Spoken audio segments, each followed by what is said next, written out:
We are given that W is equal to 1 minus I. Let's try to find out what is W square. And W square will be 1 minus I square, which is going to be 1 square minus 2 times 1 times I plus I square. So this will be 1. Here I have a minus 2I and this is minus 1. So W square is going to be equal to minus 2I. And we are supposed to find out what is W to the power of 3. And we can see that W to the power of 3 is W square times W. So W square is equal to minus 2I and W is 1 minus I. So this times this is minus 2I. This times this is going to be equal to plus 2I square, which is minus 2.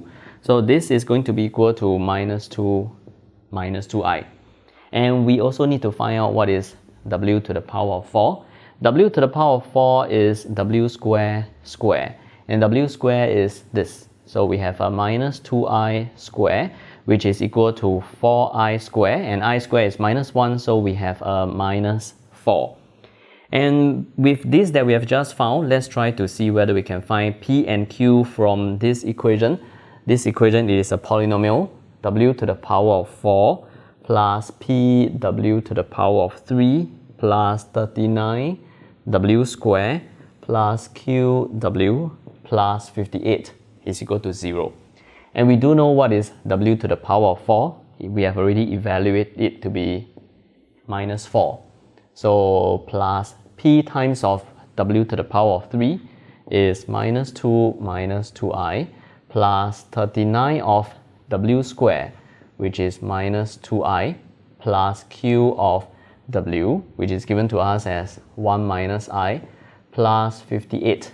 This is equal to 0. And in order for us to solve for P and Q, what we will try to do is to rearrange this into the real plus I imaginary. So grouping all the real portions together, what we will have is minus 2P, it is from here, then plus Q, it is from here, then after that we will have a plus 54. 54 is going to be 58 minus 4. Then for the I portion, we will have a minus 2P minus Q minus 78. I, this is equal to 0. Or we can of course see this as 0 plus 0I. So I'm going to match this to 0 and I'll match this to 0. So from here, we will have a minus 2P plus Q plus 54. This is equal to 0. This will form for me my first equation. Then this, letting it be equal to 0 also, that means minus 2P minus Q minus 78. This is also 0. So what I'll do is, I'll just solve this as a pair of simultaneous equation. Equation number 1 plus equation number 2, this plus this, the Q will disappear. So I will have a minus 4P. Then here it is going to be a minus 24. This is 0. This tells me that P is going to be equal to minus 6.